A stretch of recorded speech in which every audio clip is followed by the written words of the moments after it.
Perkenalkan, nama saya Shalomit Agnes Jessica Goni dengan NIM 2214201174, kelas A6 Fakultas Keperawatan, Universitas Pembangunan Indonesia Manado. Video ini dibuat untuk memenuhi tugas ujian akhir semester mata kuliah agama oleh Dr. Pendeta Yesi Yakob, STH, MTO. Baiklah, pada saat ini saya akan membahas tentang pergaulan bebas, yaitu seks bebas. Pergaulan bebas adalah salah satu bentuk perilaku menyimpang yang mana bebas. Yang dimaksud adalah melewati batas-batas norma agama yang ada. Pergaulan bebas sering dikonotasikan dengan sesuatu yang negatif, seperti seks bebas, minum-minuman beralkohol, balapan liar, narkoba, clubbing, dan hal negatif lainnya. Penyebabnya mungkin berbeda, tetapi semuanya berakar dari kurangnya pegangan hidup remaja dalam hal keyakinan atau agama dan ketidakstabilan emosi. Pengertian seks bebas. Seks bebas merupakan hubungan seksual yang dilakukan di luar ikatan pernikahan, baik suka sama suka. Seks bebas adalah tingkah laku yang didorong oleh hasrat seksual yang ditunjukkan dalam bentuk tingkah laku. Tingkah ini beraneka ragam, mulai dari sering tertarik kepada lawan jenis, lalu berkencan, bersumbu, dan diakhiri dengan dampak yang tidak baik. Sehingga dampak tersebut akan timbul baik bagi lingkungan, sosial, maupun pribadi, terutama sangat berdampak pada psikologis. Faktor-faktor terjadinya seks bebas. Yang pertama, kematangan biologis yang tidak disertai dengan kemampuan mengendalikan diri cenderung berakibat negatif. Yang kedua, kurangnya perhatian dan pengawasan dari orang tua. Kesibukan orang tua yang menyebabkan kurangnya perhatian pada anak, sehingga perhatian terhadap anak terabaikan. Yang ketiga, rendahnya kesadaran diri terhadap bahaya pergaulan bebas. Yang keempat, akibat pengaruh teman dan rasa ingin tahu. Yang kelima, kurangnya nilai keagamaan dan iman yang kuat. Yang keenam, pergeseran nilai-nilai moral dan etika di masyarakat dapat membuka peluang yang mendukung hubungan seksual pranikah. Misalnya, pasangan mahasiswa yang menginap di hotel sudah hal biasa, sehingga tidak ditanyakan atau dipersyaratkan untuk menunjukkan akte nikah. Berikut pencegahan terjadinya seks bebas. Yang pertama, pendidikan seks atau sex education, untuk membekali dan menyadarkan bahwa pentingnya menjaga kesehatan, kesejahteraan, dan martabat dengan cara menanamkan perlindungan diri dalam mengembangkan hubungan sosial dan seksual yang baik. Yang kedua, memberikan pendidikan agama dan ikut serta dalam pelayanan ibadah. Yang ketiga, mengikuti kegiatan-kegiatan positif. Keempat, memilih teman dan lingkungan pergaulan yang baik. Dan yang kelima, mempererat hubungan orang tua dan anak. Berikut terdapat dampak dari seks bebas. Di negara timur, terutama Indonesia yang masih menjunjung tinggi norma agama, hal seperti ini adalah aib dan mengganggu ketentraman hidup selanjutnya.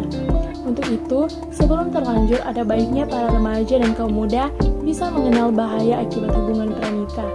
Bahaya seks pranikah mencakup bahaya bagi perkembangan mental dan masa depan anak itu sendiri.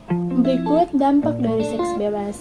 Antara lain, yang pertama, menciptakan kenangan buruk. Yang kedua, meningkatkan risiko terkena penyakit bagi kesehatan fisik. Penyakit menular seksual seperti HIV dan AIDS, herpes simplex, kutil kelamin, gonore, dan hepatitis B merupakan penyakit yang mudah menular lewat aktivitas seksual. Yang ketiga, meningkatkan risiko depresi dan kesehatan psikologis atau mental. Terdapat perasaan rendah diri, tidak berharga, bahkan perasaan tidak diinginkan. Pada sebagian orang juga merasa trauma akan hal tersebut.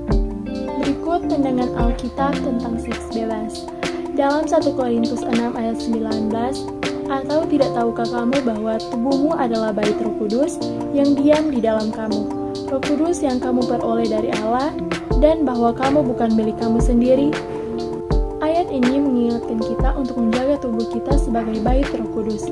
Sedangkan pergaulan bebas seperti seks bebas, clubbing, pemakaian narkoba, balapan liar, minum-minuman beralkohol adalah tindakan-tindakan yang merusak tubuh kita. Dalam 1 Korintus 15 ayat 33, janganlah kamu sesat, Pergaulan yang buruk merusakkan kebiasaan yang baik. Ayat ini menunjukkan kepada kita bahwa pergaulan bebas akan merusak karakter kita. Bahkan sesuatu yang baik dari dalam diri seseorang akan menjadi buruk akibat pergaulan buruk tersebut. Adapun ayat-ayat Alkitab yang menentang seseorang Kristen melakukan pergaulan bebas. Yang pertama, Kolose 3 ayat 5. Karena itu, matikanlah dalam dirimu segala sesuatu yang duniawi, yaitu percabulan, kenajisan, hawa nafsu, nafsu jahat, dan juga keserakahan, yang sama dengan penyembahan berhala. Seks bebas adalah sesuatu yang membuat seseorang menjadi najis atau kotor di mata Allah, karena seks bebas membuat hasrat yang salah semakin besar. Yang kedua, Galatia 5 ayat 19-21. Perbuatan daging telah nyata, yaitu percabulan, kecemaran, hawa nafsu, penyembahan berhala, sihir, perseteruan, perselisihan, iri hati, amarah, kepentingan diri sendiri, percideraan, roh pemecah, kedengkian, kemabukan, pesta pora, dan sebagainya. Terhadap semuanya itu kuperingatkan kamu, seperti yang telah kubuat dahulu, bahwa barang siapa melakukan hal-hal yang demikian, ia tidak akan mendapat bagian dalam kerajaan Allah. Dijelaskan dalam ayat ini bahwa orang-orang yang melakukan percabulan dan persinahan, seks bebas, pesta pora, clubbing dan dugem, minum minuman beralkohol atau mabuk-mabukan, tidak dapat masuk ke dalam kerajaan sorga. Yang ketiga, 1 Korintus 6 ayat 9-10. Atau tidak tahukah kamu bahwa orang-orang yang tidak adil tidak akan mendapat bagian dalam kerajaan Allah? Janganlah sesat. Orang cabul, penyembah berhala, orang berzinah, banci, orang pemburit, pencuri, orang kikir, pemabuk, pemfitnah, dan penipu tidak akan mendapat bagian dalam kerajaan Allah. Orang-orang yang melakukan percabulan dan persinahan tidak dapat mewarisi kerajaan Allah. Keempat, 1 Korintus 6 ayat 13-20 menjelaskan bahwa seks bebas adalah sebuah dosa terhadap dirinya sendiri dan berarti dosa terhadap Roh Kudus yang diam di dalam orang Kristen. Yang kelima, Efesus 5 ayat 18. Dan janganlah kamu mabuk oleh anggur, karena anggur menimbulkan hawa nafsu, tetapi hendaklah kamu penuh dengan roh. Kata bahasa Yunani untuk hawa nafsu berarti hidup yang disia-siakan, tidak bermoral, tidak bersusila, berfoya-foya. Seorang Kristen juga harus menjauhkan diri dari kemabukan. Yang keenam, 1 Korintus 3 ayat 16. Tidak tahukah kamu bahwa kamu adalah bait Allah dan bahwa roh Allah diam di dalam kamu? Balapan liar akan mempertaruhkan nyawa, yang berarti melakukan hal yang membahayakan tubuh sebagai bait Roh Kudus. Dapat disimpulkan bahwa pergaulan bebas adalah salah satu bentuk perilaku menyimpang, yang mana bebas yang dimaksud adalah proses bergaul dengan orang lain melewati batas-batas norma yang ada. Pergaulan bebas pun melanggar perintah Tuhan. Secara mutlak dalam Alkitab, kita bisa memahami bagaimana Tuhan murka karena free sex, clubbing, pemakaian narkoba, balapan liar, dan minum-minuman beralkohol. Dampak seks bebas sangat besar, tidak hanya berakibat pada diri sendiri, tetapi juga keluarga dan orang sekitar. Jauhilah pergaulan bebas yang berujung pada seks bebas. Tingkatkan keimanan sebagai benteng dan perbuatan dosa. Seks bebas merupakan penyimpangan dari cara regenerasi manusia, dan hal ini dapat menimbulkan dampak negatif seperti penyakit yang sangat mematikan dan susah untuk diobati. Bahaya seks bebas ini secara tidak langsung memberitahukan kepada orang-orang agar mencegah, yaitu dengan pendekatan orang tua dan sex education atau pendidikan seks.